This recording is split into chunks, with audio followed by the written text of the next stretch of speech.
Hello, this is your host, Todd Lewis of the Presuppositionalism podcast. I am again joined by Right Ruminations to discuss the ontological theory of apologetics known as presuppositionalism. So, why don't you go ahead and introduce us to the field of apologetics in general, and then presuppositionalism in particular? Well, apologetics in general, as was noted in a lecture by a person who I gather is a Protestant theologian or academic that I was watching today, is broken down into roughly four different kinds. The definition of apologetics generally is the subject of how to make the case for Christianity, or how to make the case for religious belief or for God. It is, you might say, the realm of, or the craft of persuasion on behalf of Christian beliefs.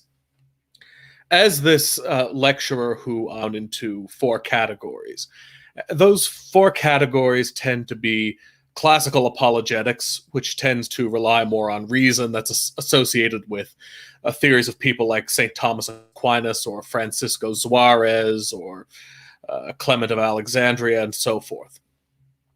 You have experiential apologetics. You see a lot of that today with people like David Bentley Hart. That's based on proofs that resonate with the individual and the individual's experience. You also see this as being very popular in certain Protestant circles, in particular evangelical Protestantism, but you also find, I think, a strong dose of that in someone like Cardinal John Henry Newman, who argued from a very for the existence of God based on a certain experiential arguments. You have then this thing called evidential apologetics. Evidential apologetics is the argument from a concrete evidence, such as proof for the historical Jesus, or proof from miracles that have taken place. And to my thinking, that might be more on the kind of level that I think someone like Richard Dawkins thinks that all Christian apologetics takes place on, although that could be straw manning him, so don't take that with a grain of salt. The fourth kind of apologetics is known as presuppositionalism. As far as I can tell, presuppositionalism is a kind of halfway between classical rationalistic apologetics and experiential or more subjective apologetics.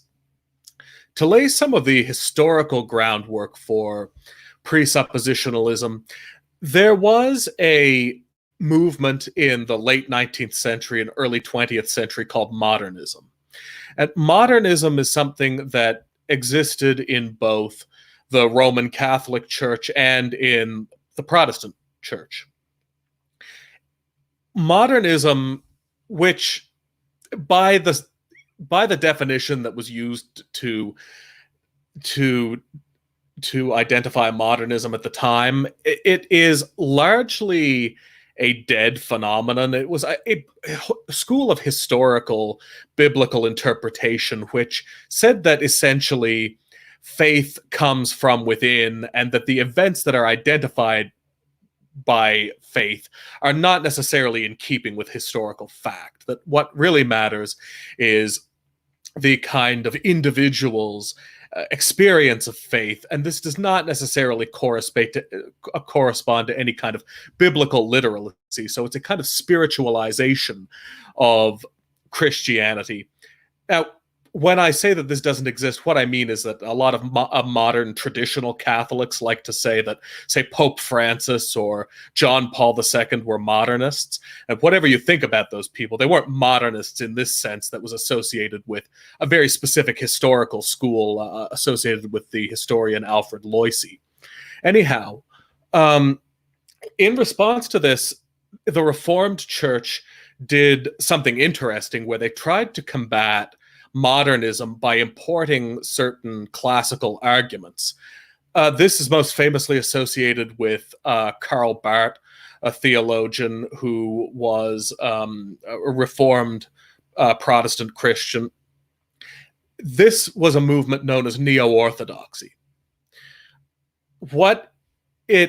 How it can be viewed is that if the Roman Catholic Church pushed neo-scholasticism or neo-Thomism to counteract modernism, the neo-Orthodox and Protestantism, that is the Protestant analog to neo-Thomism. It's the attempt to reinvigorate classical arguments against modernist subjectivism.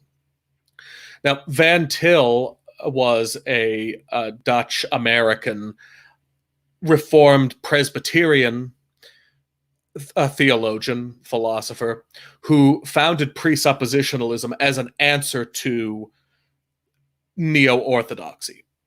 He was against modernism, but he was also against neo-orthodoxy, and he thought that neo-orthodoxy was a false response to modernism because it invoked natural theology, which is a kind of attempt to prove religious truths, much in the way Thomas Aquinas did, on the basis of our worldly understanding of how things work. So you identify certain neutral ground on which to have the discussion in classical apologetics and neo-orthodoxy, and then you try to work with what the skeptic will agree to as a set of axioms, and then you try to build up your understand that they're a case based on the axioms that they do believe in, like causality or reason, or their belief in goodness or evil or what have you.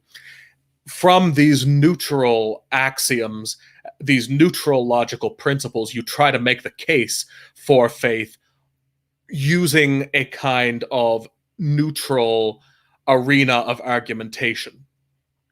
Van Til saw this as compromising the integrity of faith, as sort of bringing it into a situation wherein, sort of as C.S. Lewis put it, God is in the docket and man is on the bench. Would be, although Van Til was no fan of C.S. Lewis, in this instance he would agree with what he had said verbatim, I suppose.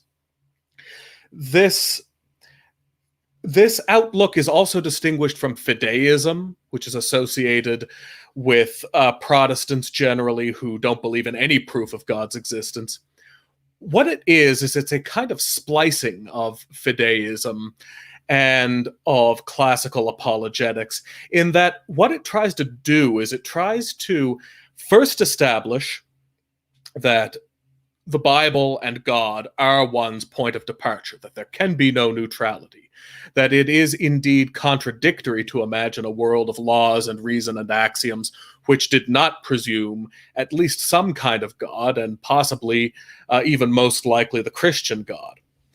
From this point of departure, one could then show that the skeptic or the atheist was incoherent because they do not have the same kind of consistency of worldview that the Christian presuppositionalist does.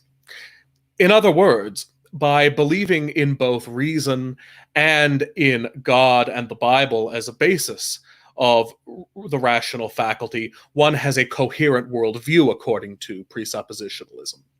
By contrast, since the skeptic is using reason but does not have any biblical or deistic point of departure, or I should say theistic point of departure, he is therefore in contradiction with himself. That is, generally speaking, how presuppositionalists present their particular school of apologetics. Mm-hmm. One of the interesting things about presuppositionalists is they tend to be Reformed Christians, and they tend to take this tack because of their view of the noetic effects of sin. They think that the effects on knowledge, human knowledge, because of sin is such that we don't have any common ground, or it's unlikely to have common ground, or it's not helpful to find common ground because their reasoning faculties are so defective. I think with those who are familiar with YouTube personalities, it is rather odd that the Eastern Orthodox philosopher, amateur philosopher, Jay Dyer, is a presuppositionalist, because Eastern Orthodox anthropology is very different than Reformed anthropology. If at anything, Eastern Orthodox anthropology has a very high view of man. Even John Meyendorff pointed out that, in hindsight, the Catholics and the Protestants probably had a more accurate view of man's fallen nature than the more optimistic Orthodox. So it does seem kind of odd that if many people have heard about presuppositionalism today, a lot of it's probably been because of Jay Dyer, which seems to be a strange mishmash of Calvinist praxis with Eastern Orthodox assumptions.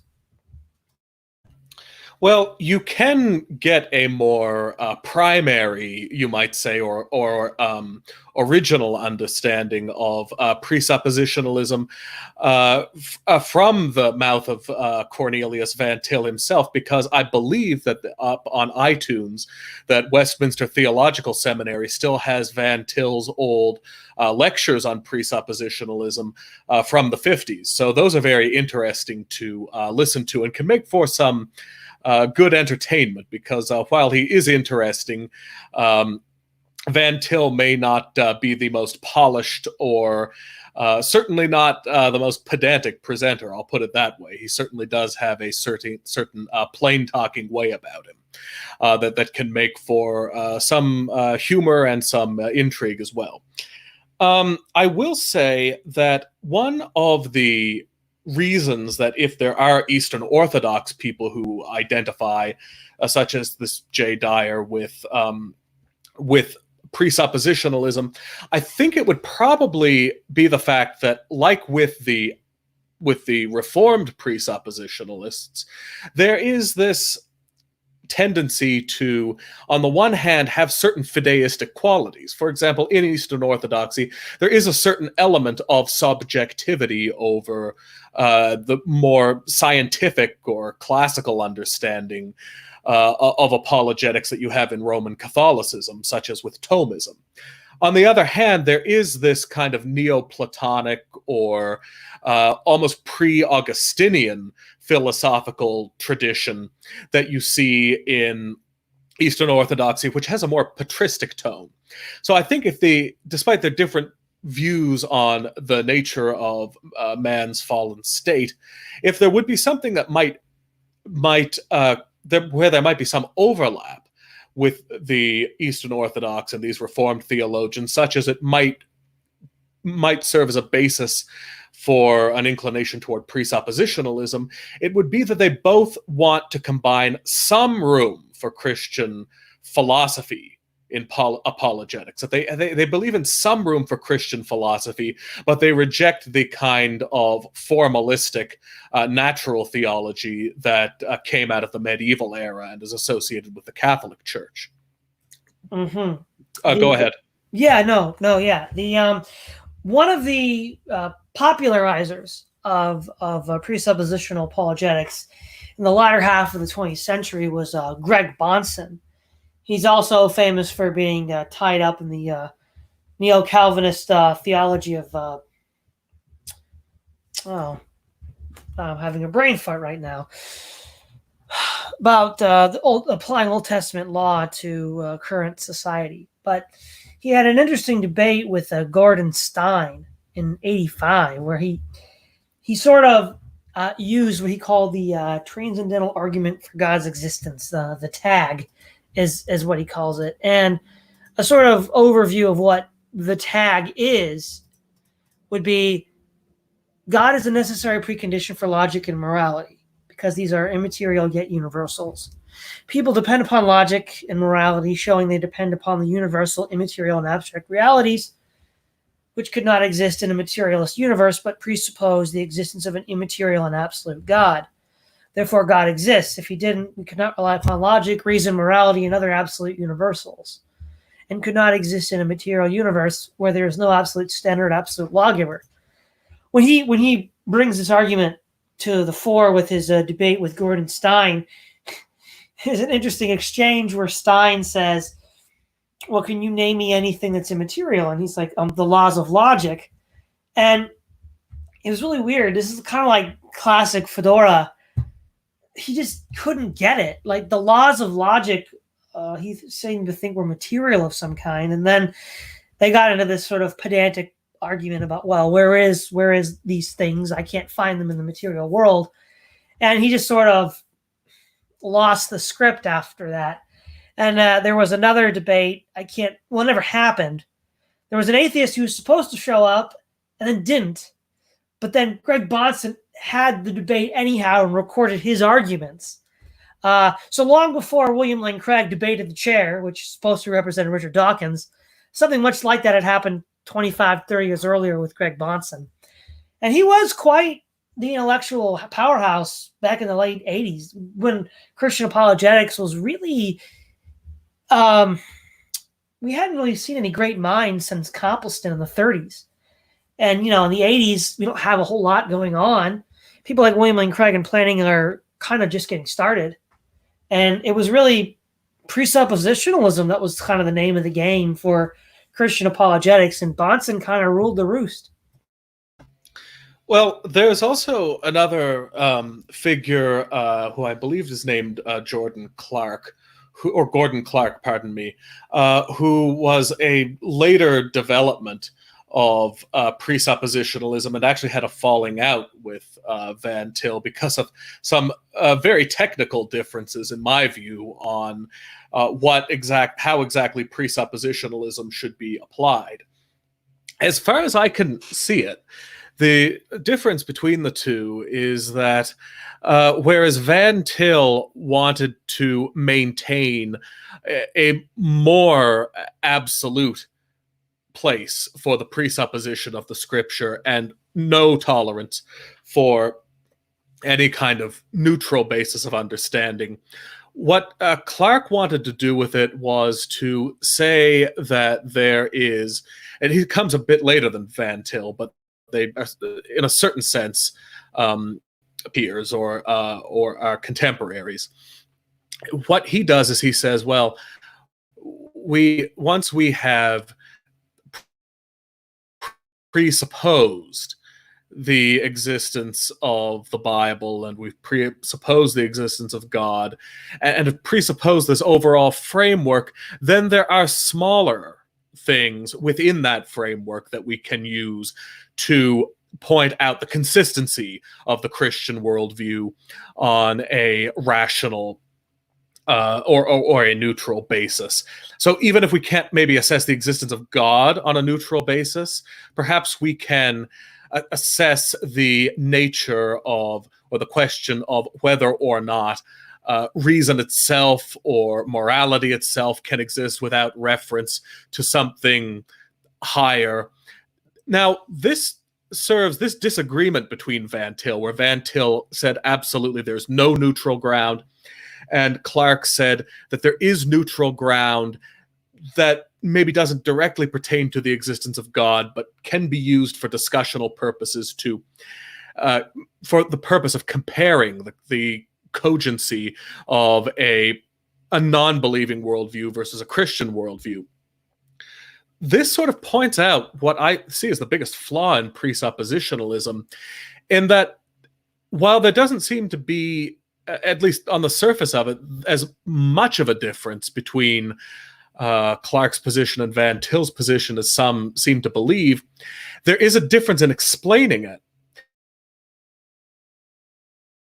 I think one of the things that can be used, one way of looking at this disagreement is to say that presuppositionalism is trying to be not fideism and not natural theology. My view is that that's actually an impossibility. And the reason is because if you are trying to appeal to someone's sense of inner consistency, then there is at least some small degree of appeal to some kind of neutral ground of demonstration. Even if you reject all of the classical proofs, like you reject causality as a proof, you reject evidential evidence as reject the evidential method as proof.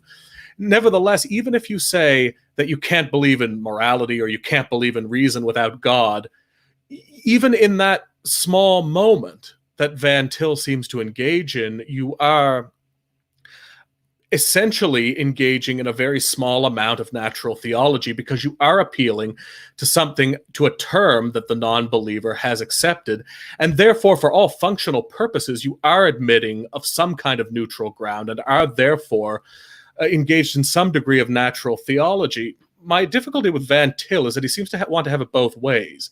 He wants to have it, on the one hand, not be fideism, and on the other hand, not be natural theology. But I would say that if you are a believer who has a position on this issue, then by definition you are either a natural theologian or a fideist. If you believe that there is any proof of God's existence, then you must be willing to rely on some degree of neutral ground, even if it's very small. The reason I think that this distinction between Clarke and Van Til is telling is because basically Clarke comes out and says, essentially admits to being a natural theologian, and Van Til comes out and essentially admits to being a fideist, but they both want to kind of call it this thing in between, which is presuppositionalism, which I think either has to be a form of fideism or a form of natural theology, depending on how you define it. I think that when it really comes down to it, that presuppositionalism is just a very narrow kind of natural theology, but Van Til didn't seem to want to admit that. Yeah, I actually like your observation about internal consistency being a kind of common ground. The other thing that I don't see a lot of presuppositionalists engage with is, despite the fact that on a sort of superficial level, Reformed theology likes to propose itself as a kind of Pauline theology because it emphasizes a certain reading of Paul's view of salvation. When you read Paul's apologetics in the book of Acts 17, it sounds an awful lot like classical apologetics of a kind. Paul is finding some common ground with the Athenians. They're spiritual. They have an altar to the unknown God. And he says, what you worship without knowledge, I will tell you how to worship with knowledge. There's a lot of common ground there. You know, that might make doesn't sound very precept to me. Well, I think that Paul is interesting because, of course, as you undoubtedly know, it's, I think, the same passage in the Bible, although I will admit to not knowing my Bible nearly as well as you do. But if I remember correctly, it's precisely this passage that Van Til himself points to, because this is a point that both the presuppositionalist and the natural theologian will point to, because Paul is contending with the Greeks. And I believe there's a passage in the Bible where the Greeks are basically asking Paul, which of these is your gods? And he points to some kind of place of vacation in their arraignment, such as, in other words, the god that's unseen. This is our God. So not the God of Athens, but rather the unknown God, or the God of revelation, rather than the God of Athenian reason. However, as you note, that then there are other areas proximate to that where Paul essentially affirms some degree of natural ground for reasoning, or some kind of neutral basis of argumentation. And this is, of course, what the neo-orthodox and the scholastics and the classical apologetics point to. I think that where Van Til has a point, and where presuppositionalism has a point, is that there is an element in what Paul is saying that preserves, you might say, a kind of epistemic anonymity for God, or a kind of place of pride for God, that goes beyond other objects of natural reason.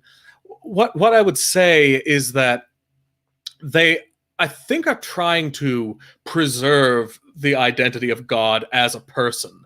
And that is, as something that actually has a sort of active and intelligible presence that is not rightly or wrongly seen as being mired by the kind of triteness of scholastic or natural theological apologetics.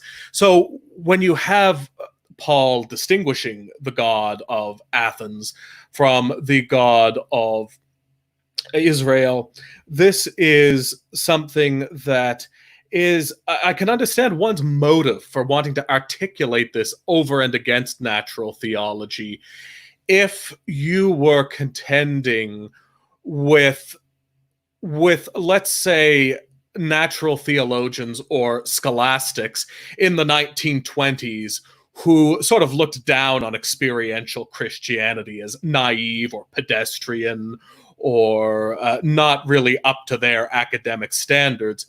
But I think that what Van Til is really doing is he's overcorrecting for this, for the desire to you might say, restore some of the mystique or the majesty or the personal integrity of God. And what he essentially does is, in order to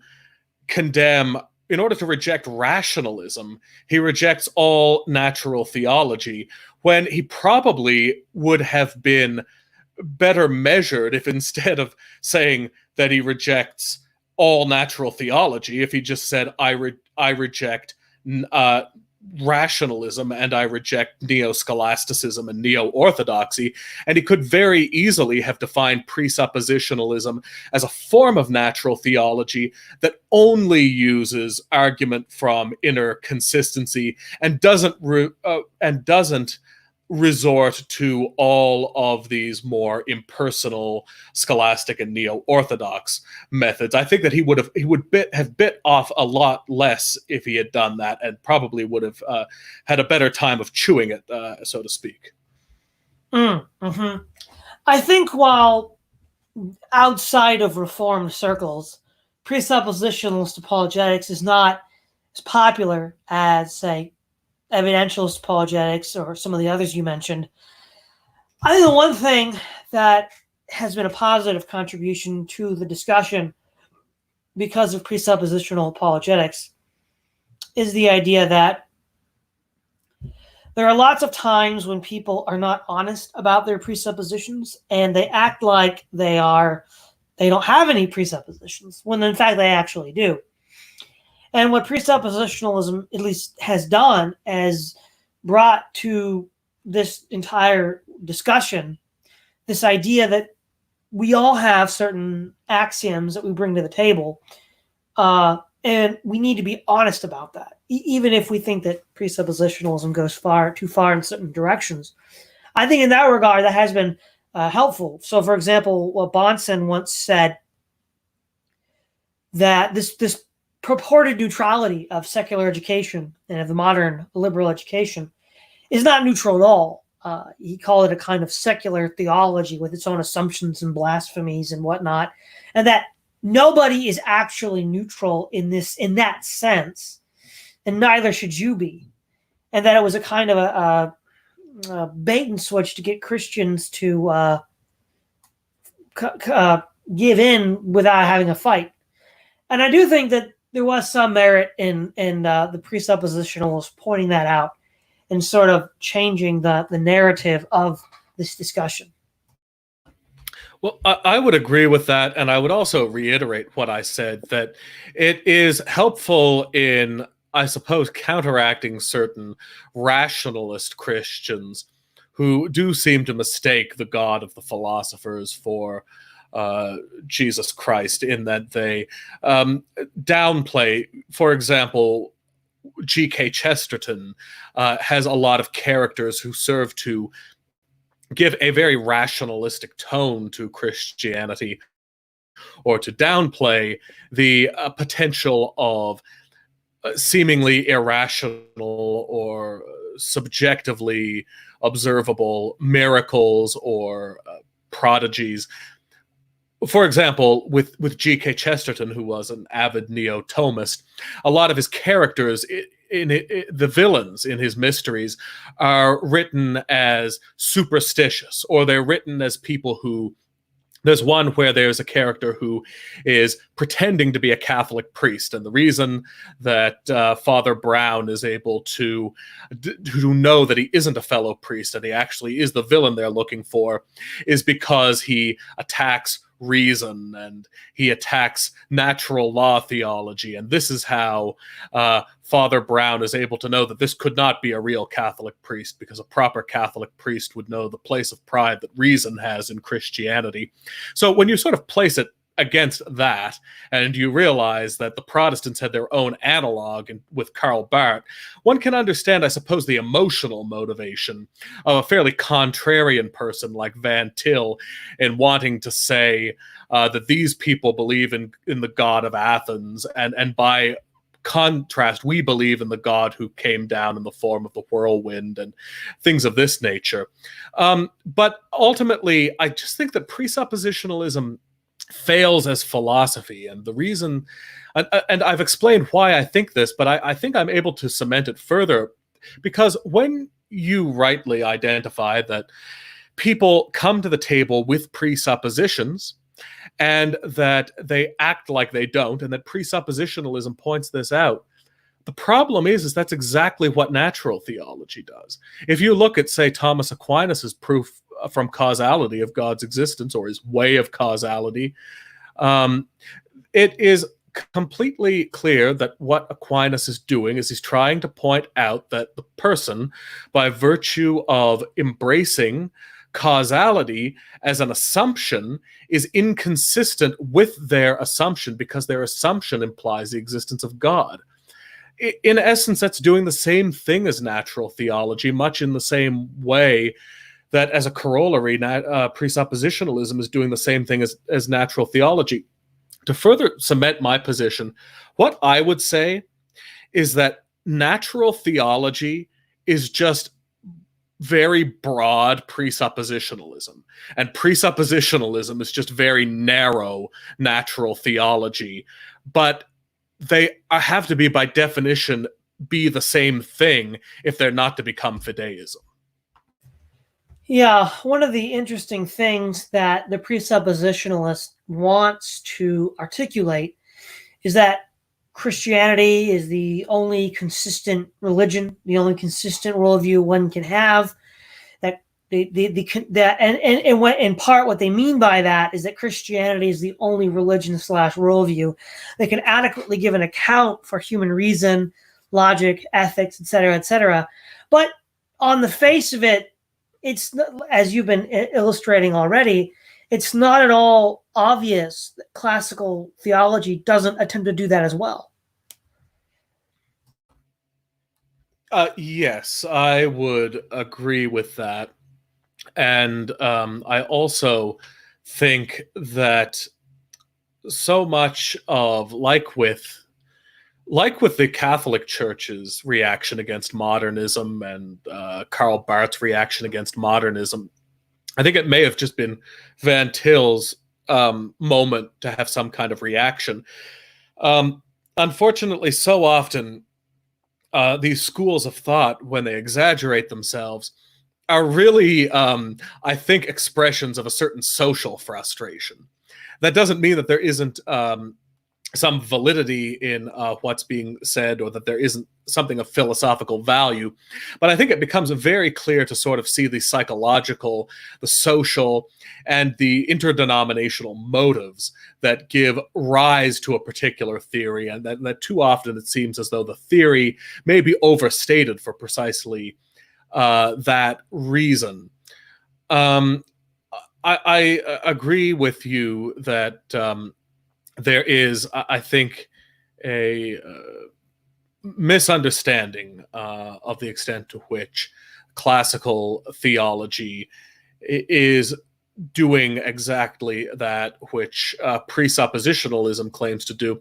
I will also say that I think that and this may be something that they were trying to avoid, but I also think that in natural theology, in trying not to prove as much, in a sense, that is not trying to prove the infallibility of the Christian religion, but rather trying to prove as basic principles the existence of God, or the existence of some aspects of the Christian faith, that the scholastics were less likely to bite off more than they can chew, because this is something that Protestants often point out as a flaw in presuppositionalism, is that it admits the least amount of evidence, but it tries to make the greatest and most sweeping claims, namely the indisputable truth of the entirety of the Christian religion. And in this sense, I think that one is also justified in at least suspecting that perhaps one of the flaws of presuppositionalism is additionally that it does set out to prove more than it may be capable of proving, and perhaps if it scaled back a certain scope of what it intended to demonstrate, it might be more successful in that demonstration. And allow me to clarify, just so that this doesn't seem totally at cross purposes with what the presuppositionalists want to do. I'm not saying that they would then cease to presume or cease to presuppose a God that's in keeping with the Christian God, but there's nothing logically problematic with, say, positing a presupposition of some God that is compatible with the Christian God, and that perhaps one can only be internally consistent with one's reasoning if one admits a kind of God, which is then in all likelihood the Christian God. But the idea that one is in internal contradiction with oneself, if one doesn't presuppose every word of the Bible, seems to me epistemologically very unlikely, even if I do myself assent to every word in the Bible. One of the interesting criticisms of presuppositionalist apologetics that I was introduced to early was R.C. Sproul Sr. Now, he was a contemporary with Bahnsen, and they had an actual exchange. R.C. Sproul Sr. holds to the classical apologetical system, and he points out that what he thinks is going on, and I've even heard atheist critics say the same thing, that presuppositionalism is a kind of circular reasoning or begging the question. And then you'll read, presuppositionalists saying, no, you don't understand the argument. We're not really begging the question.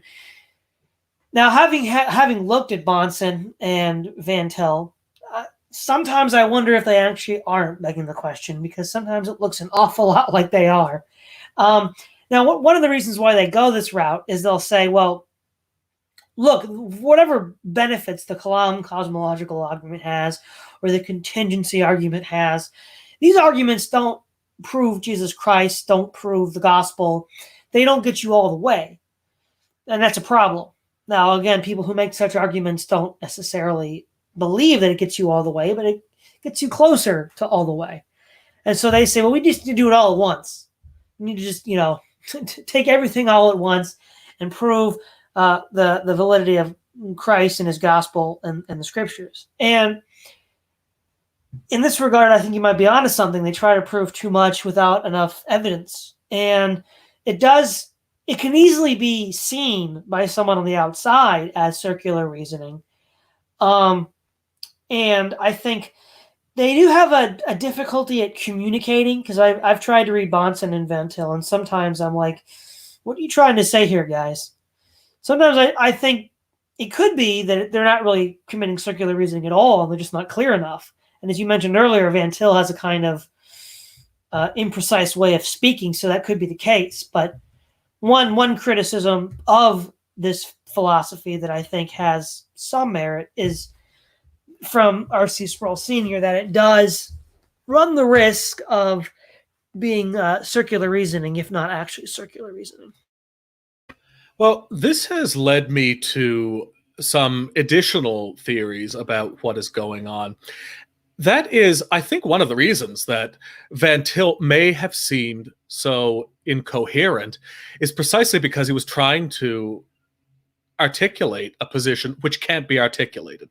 That is, he was trying to articulate a position which was simultaneously fideism and natural theology, which are two mutually exclusive propositions, which it just ended up sounding like very confused language. In other words, he was trying to give the impression that he was both a natural theologian and a fideist while saying that he was neither, which I simply believe to be a logical impossibility. And I think that that logical impossibility bears itself out when you look at the disciples of Clarke, like Ronald Nash, who's actually popular in libertarian Misesian circles, kind of conservative Austrian economics enthusiast who also happened to be a church historian. And he has also assented to presuppositionalism, but he comes from the Clarke school. And what's interesting is that by the time you get to what the Gordon Clarke school attempts to do is to basically become more articulate as presuppositionalists, to say very clearly and more formally what they mean. But the problem is that they can't do that without just becoming natural theology, because it is natural theology. So as Van Til was inarticulate because he was trying to say two different exclusionary things at once, whereas the people who actually did try to flesh it out more couldn't do so without erring more on one side or the other. And it happens that they ended up erring on the side of natural theology, with presuppositionalism as just a kind of fancy or maybe more reverent way of wording it, wherein they kind of affirmed the priority of their faith, but then ended up just doing natural theology. And you can see this in Ronald Nash's lectures, that it all sounds like you are listening to an aficionado, an avid believer in natural theology. So it would seem that if you try to maintain presuppositionalism as something distinct from fideism and natural theology, you end up being incoherent. If you try to become incoherent, you either become a natural theologian or a fideist. And you can see that with Ronald Nash as belonging to the school where they try to be more articulate about it and just end up sounding like natural theologians. That's actually a very interesting observation that might account for the seeming incoherence at times of a Bahnsen or a Van Til. I mean, they're clearly highly intelligent individuals that are not superficially, they're not ridiculous. There's that thing that's like, what's underneath that? You try to dig a little deeper and it gets hard to find. And I've seen some other people who've made a similar point that what presuppositional apologetics is really a species of classical apologetics. They just don't want to admit that, or an extreme hypertrophy of classical apologetics. What would you say is the given that classical apologetics has had an ascendancy with people like William Lane Craig or Ed Feser or Alvin Plantinga and others, and presuppositionalism tends to be not as popular as it once was, what would you say will likely be the legacy of presuppositionalism? I think that because philosophy doesn't have the same kind of demonstrable quality as things in the hard sciences do, I think it will likely stick around. I think it will probably get new developers and people who come to find new ways of defending it or redefining it in a way that seems more plausible.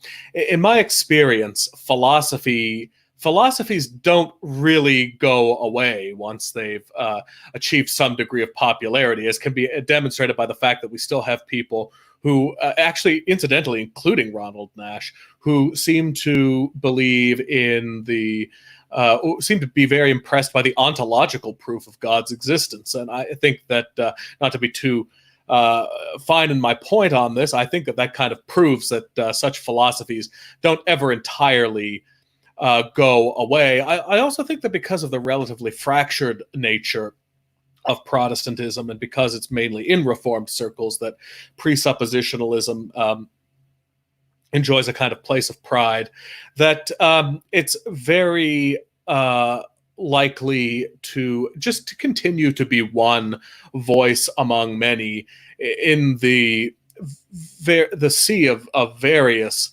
voices. I suppose you might refine the question by asking, well, to what extent will that presence be lively, or to what extent will it seem like a kind of walking corpse? To that, I have no reason to think I'm qualified to give an answer, but intuitively, my guess is that I imagine that presuppositionalism will continue to occupy the same kind of a moderately interested position that it does now among people in some circles, without ever really disappearing or without really ever blowing up. Interesting. Is there anything else you'd like to mention before we close this discussion on presuppositionalism?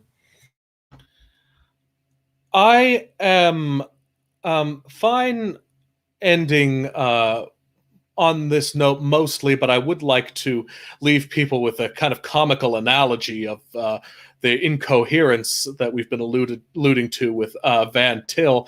If you imagine that that you're going to a piano, and that, let's say, fideism is the key A, and that natural theology is an A sharp, and you're saying, well, no, there's this thing in between A and A sharp called presuppositionalism, and then you go over to the piano, and you kind of alternate between sort of pressing the two very quickly, so that it kind of gives the impression of being something in between, but it comes across as incoherent because you're really just sort of oscillating between A and A sharp.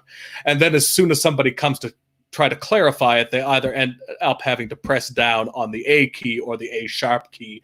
That's kind of the analogy by which I view the nature of this thing. But thank you for having me on. I think that this was an interesting conversation. Yes, thanks again, Right Ruminations. This was an interesting concept to discuss. This is Todd Lewis of the Praise of Folly podcast, signing off.